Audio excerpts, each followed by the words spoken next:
सन्नी ने जहां से अपनी बात शुरू की वहीं से मैं भी अपनी बात को शुरू करूंगा, लेकिन उससे पहले मैं हमारे बीच member of parliament Shashi Tharoor ji आए हुए हैं JNU-SU की तरफ से। मैं उनका क्रांतिकारी इस्तकबाल करता हूं। दोस्तों, सनी ने कहा इस देश में फासिज्म आ चुका है। हमको लगता है कि जिन जिन लोगों को ये बात लग रहा है, या तो वो लोग इस फासिज्म से आजादी के लिए इस फ्रीडम स्क्वायर पे आए, या अपने घर को फ्रीडम स्क्वायर बनाएं, अपने मोहल्लों को फ्रीडम स्क्वायर बनाएं, अपने कैंपस को फ्रीडम स्क्वायर बनाएं। और ये फ्रीडम स्क्वायर मैं स्पष्ट कर देना चाहता हूं, संघियों के हाथ में एक ब्रश है और वो ब्रश एक ही शब्द लिखता है, एंटी नेशनल, क्योंकि उस ब्रश ने कभी कुछ नेशनल नहीं लिखा है, इसीलिए उसको एंटी नेशनल। इनको ये कह देना चाहता हूं कि मैं जब यहां खड़ा होकर शशि थरूर जी को धन्यवाद दे रहा हूं, JNU-SU की तरफ से उनका स्वागत कर रहा हूं, तो अपने संघीय स्टाइल में ये मत कहना कि ये कांग्रेस में जाने वाला है।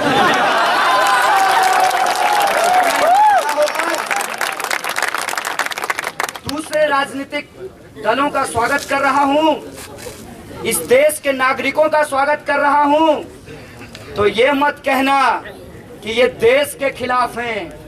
मैं तुमको कह देना चाहता हूं, मैं तुम्हारे खिलाफ हूं, हम तुम्हारे खिलाफ हैं। आज बड़ी लड़ाई छिड़ी है, और ये लड़ाई बड़ी इसलिए है कि अपने आप को इस देश की सबसे बड़ी पार्टी कहने वाली भाजपा, उसके प्लांटेड अध्यक्ष अमित शाह जी कहते हैं कि देश की आलोचना नहीं बर्दाश्त की जाएगी। अगर इस शब्द का लिटरल मीनिंग निकाला जाए तो मैं अमित शाह से पहली बार सहमत होता हुआ दिख रहा हूं। सच में अमित शाह जी, देश की कोई आलोचना नहीं बर्दाश्त की जाएगी, लेकिन देश मोदी जी नहीं है, देश भाजपा की सरकार नहीं है। लोकसभा के 283 MP से नहीं चलता। सनी भाई, यहाँ 545 MP है, इसकी जानकारी आपको होना चाहिए। और आपको पता होना चाहिए कि संसद में 2 सदन हैं, लोकसभा और राज्यसभा, और इसके अलावे संसद से बाहर भी विपक्ष की एक सत्ता है, इस बात को भूलिएगा मत।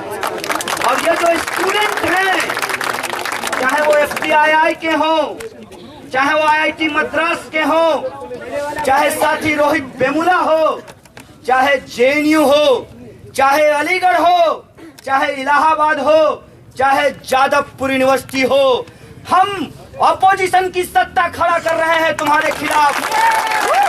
ये ऑपोजिशन देश के खिलाफ नहीं है, ये ऑपोजिशन देश के लिए है, संविधान के पक्ष में है। इसीलिए हमने कहा कि देश में आजादी की जरूरत है, देश में आजादी की जरूरत है कि इस देश के अंदर जो संविधान का सपना था, जो 125 करोड़ लोग हैं, उनके हक की, उनके अधिकार की बात की जाए, और जो उनका हक और अधिकार छीनता है, हमको उससे आजादी चाहिए। हम ये आपको कह देना चाहते हैं। लड़ाई बड़ी है, लड़ाई इसलिए बड़ी है कि उस वक्त सेडिशन लगाते थे, अंग्रेजों का राज था। इस वक्त सेडिशन लगाते हैं, भाजपा का राज है। और एक कनेक्शन है इसमें, कनेक्शन ये है कि तिरंगा झंडा है हमारे पास, 3 रंग है उसका, और उसके ऊपर जो केसरिया की पट्टी है उससे ये तीनों रंग को ढक देना चाहते हैं। ये ढक देना चाहते हैं किसानों के आत्महत्या के सवाल को, हमारे देश की हरियाली को और हमको जीवन देने वाले किसानों के हक और अधिकार को। ये ढक देना चाहते हैं तानाशाही के खिलाफ, तानाशाही के लिए लड़ने वाले लोग जो शांति की अपील करते हैं, उनकी अपील को, हमारे सफेद रंग को। ये ढक देना चाहते हैं अपने उस झंडे के प्रतीक से हमारे चक्र को, जो बौद्ध धर्म से आया है, जिसको बाबा साहब भीमराव अंबेडकर ने अपनाया है, तो उसको ढक देना चाहते हैं। इसीलिए ये कहते हैं कि जेएनयू में नारेबाजी हुई, गलत हुआ। हम भी कहते हैं कि जेएनयू में अगर देश के खिलाफ कोई नारा लगाया जाएगा, सबसे पहले जेएनयू के लोग उठ करके खड़े हो जाएंगे और उनको देशभक्ति का प्रमाण पत्र नहीं चाहिए आरएसएस और बीजेपी से। मसला नारे का नहीं है, मसला इससे ज्यादा बड़ा है। बड़ा क्यों है? क्योंकि एफटीआईआई के समय जो आंदोलन चला था, तो याद कीजिए एक बहस छिड़ी थी। अभी मैं इंडिया टुडे के यूथ कॉन्क्लेव से आया हूं, उसमें एफटीआईआई के स्टूडेंट को यह कहा गया कि आप 10 साल तक कैंपस में क्या करते हैं। हमने कहा वो क्या जाने जो कभी कैंपस गए ही नहीं। जितना जरूरी एक किसान का होना है, उतना ही जरूरी एक खेतिहर मजदूर का होना है। जितना जरूरी एक उद्योगपति का होना है, उतना ही जरूरी एक मजदूर का होना है। जितना जरूरी सैनिकों का होना है, उतना ही जरूरी किसानों का होना है। और जितना जरूरी इस देश में जो हमारे साथी काम करते हैं ऑफिस में, उतना ही जरूरी रिसर्च करने वाले स्टूडेंट का भी होना है। आपको समझना होगा, क्योंकि अगर सोचेंगे नहीं तो बोलेंगे नहीं। और आज पूरी लड़ाई सोचने और बोलने की है। ये जो हमला जेएनयू के ऊपर हुआ है, याद रखिएगा, ये नारों से बहुत आगे की बात है, उससे ज्यादा बड़ी साजिश है। और वो साजिश क्या है? साजिश ये है कि ये बार बार हमें भटकाते हैं और हम बार बार इनको रास्ते पे ले आते हैं। इन्होंने एफटीआईआई के समय अंबेडकर पेरियार स्टडी सर्किल को बैन करवाया और मुद्दे को डाइवर्ट करने की कोशिश की।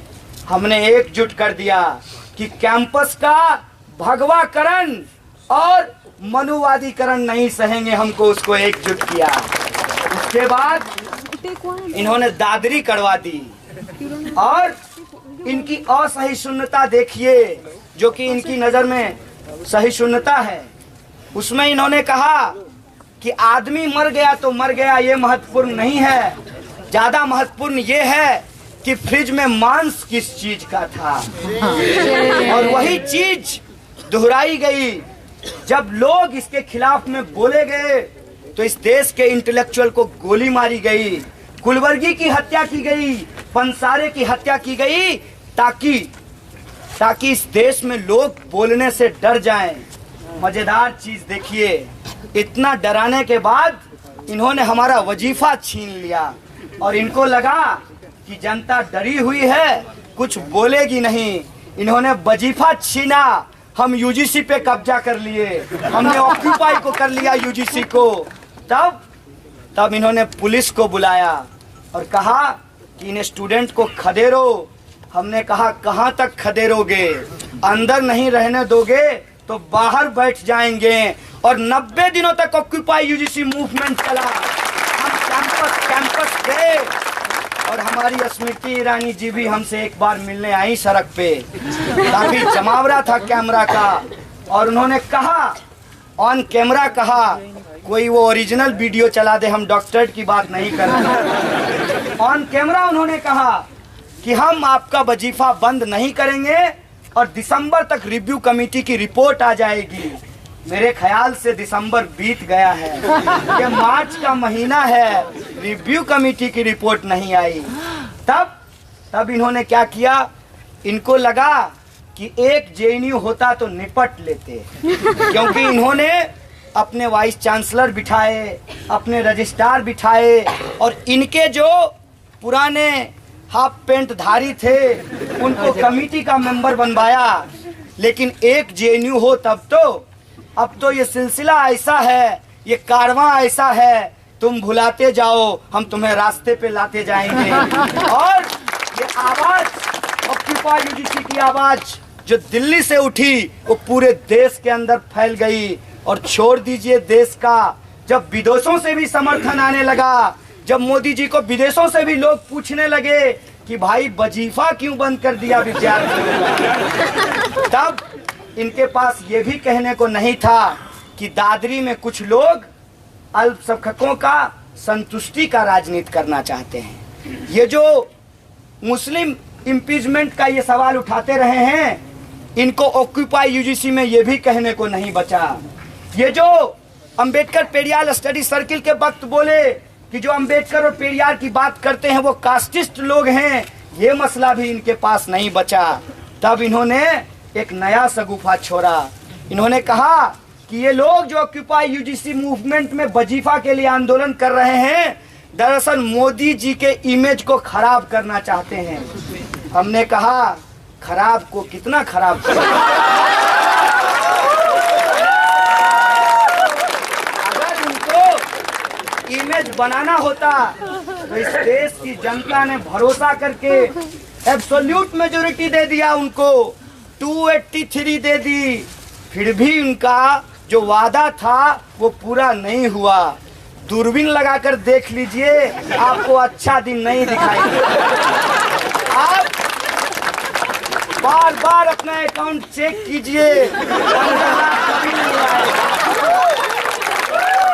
सेंसेक्स उछल जाएगा और बाजार में आपका दिल बैठ जाएगा जब दाल आप 200 रुपए किलो खरीदेंगे।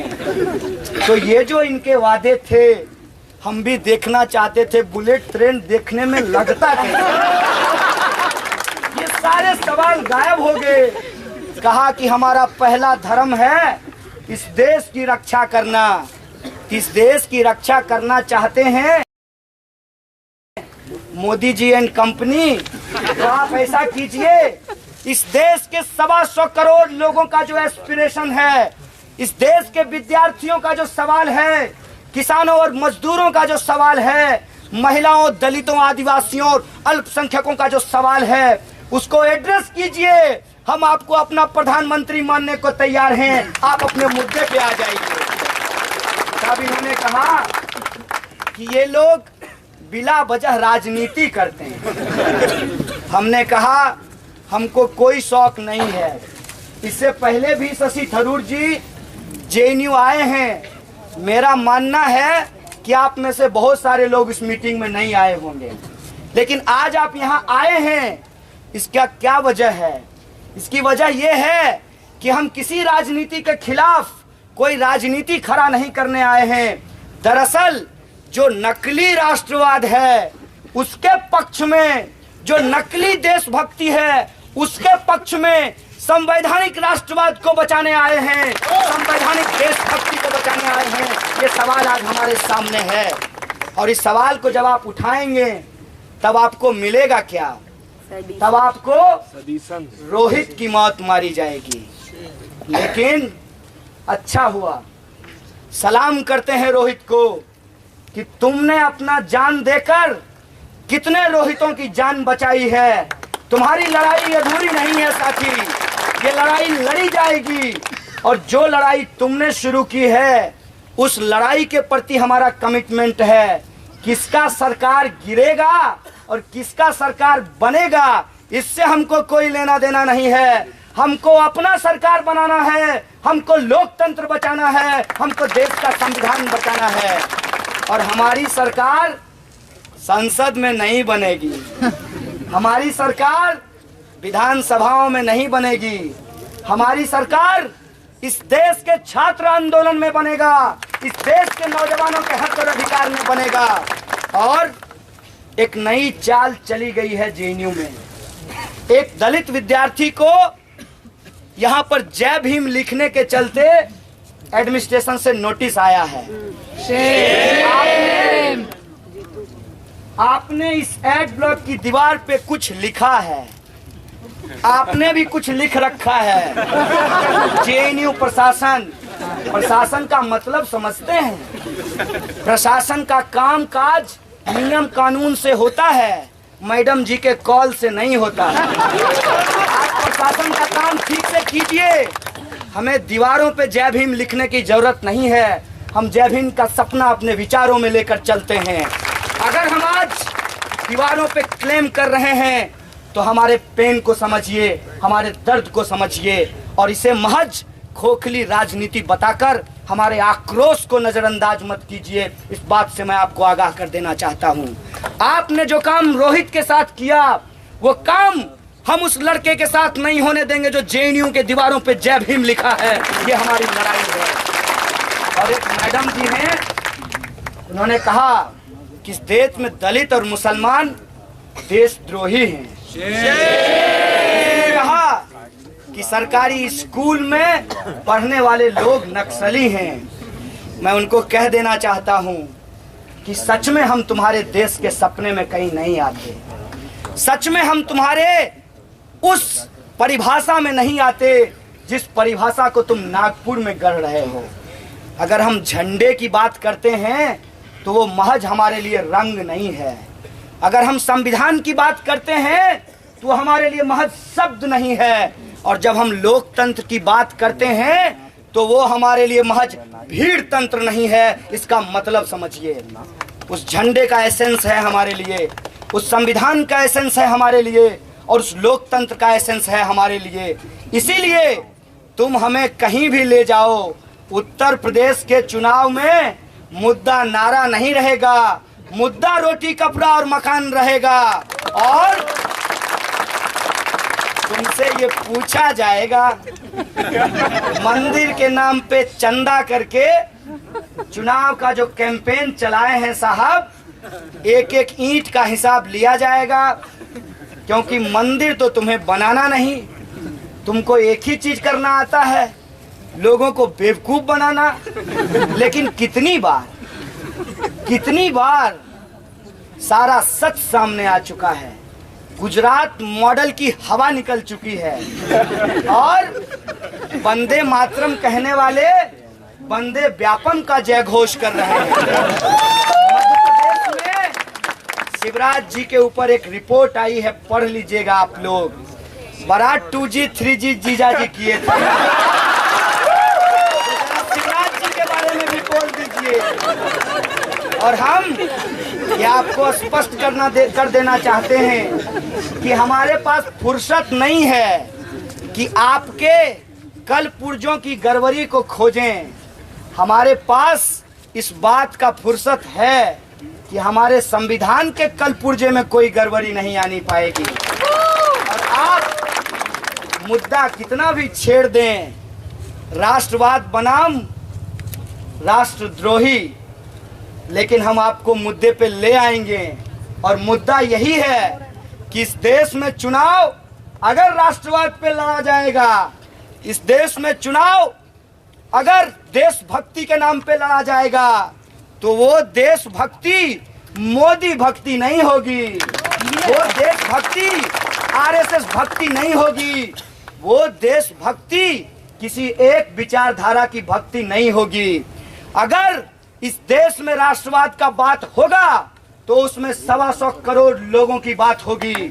उसमें हिंदू से लेकर मुस्लिम तक, मुस्लिम से लेकर बौद्ध तक, बौद्ध से लेकर क्रिश्चियन तक, क्रिश्चियन से लेकर सिखों तक, सिखों से लेकर जैनों तक, जैनों से लेकर पारसियों तक, और इन सब से आगे बढ़कर जो किसी को नहीं मानता उन तक ये पहुंचेगी।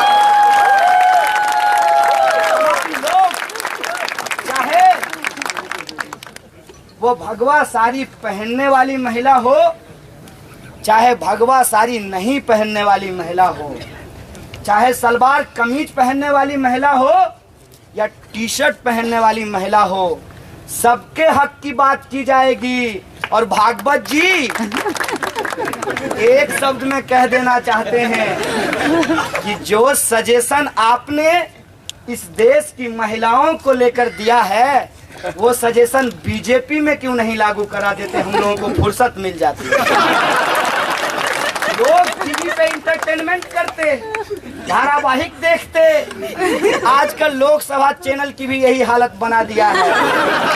लेकिन भागवत जी, हम आपके खिलाफ हैं, इसीलिए आप अगर अपनी भी पार्टी की किसी महिला के खिलाफ बोलेंगे तो कसम से सबसे पहले हम ही उठ खड़े होंगे,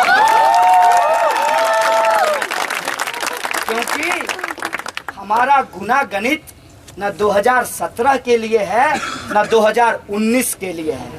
हमारी सारी लड़ाई इस देश के अंदर एक एक आवाम, चाहे वो किसान हो, चाहे वो सैनिक हो, चाहे वो मजदूर हो, चाहे विद्यार्थी हो, चाहे वो लड़का जो पिज्जा डिलीवरी करते हुए रोड रेज में मर जाता है, चाहे वो किसान जो अनाज उपजाते हुए खेतों में मर जाता है, चाहे वो मजदूर जो उद्योगों में उत्पादन करते हुए मशीनों में दबकर मर जाता है, चाहे वो विद्यार्थी अपने एकेडमिक प्रेशर में पंखे पे लटक जाता है, वो सब शहीद है। चाहे सीमा पे मरने वाला नौजवान हो या रोहित वेमुला हो, वो सब हमारे लिए शहीद है। और इसकी जिम्मेवारी इस देश की व्यवस्था को लेनी पड़ेगी। मोदी जी, या तो कह दीजिए कि हमसे नहीं हो पाएगा, या फिर ये कहकर हमारे आवाज को मत दबाइए कि स्टूडेंट हैं, उनका काम पढ़ने का है, वो पढ़ाई करें। जी, मेरा काम पढ़ने का है और मैं पढ़ाई करूंगा, लेकिन आपको जनता जिसलिए वोट दिया है वो काम कीजिए। और ये Dadri, FTII, HCU, JNU, Aligarh, Allahabad, Jadavpur, ये ट्रेन घुमाना बंद कीजिए। विदेश भ्रमण से आपका मन भर गया है तो आजकल आपके गुर्गे यूनिवर्सिटीज का भ्रमण कर रहे हैं। लेकिन आइए, वो आपके चमचा हो या आपके बाल्टी हो, उनको हम सुनेंगे, बहुत अच्छे से सुनेंगे। किसी का एक्टिंग पसंद आ जाए तो उसके कहने से नवरत्न सिर में नहीं घिसना।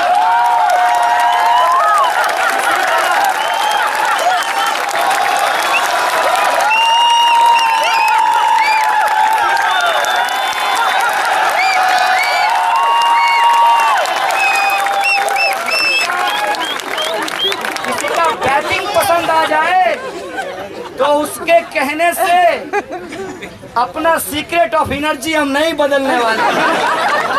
ये देश बेचना बंद कीजिए और जो देश के पक्ष में लड़ने वाले लोग हैं उनको देशद्रोही कह के बदनाम करना बंद कीजिए, क्योंकि जितना PR एजेंसी आप मेरे ऊपर खर्च कर रहे हैं, पाई पाई का हिसाब आपसे जनता लेगी, 2017 में भी और 2019 में भी।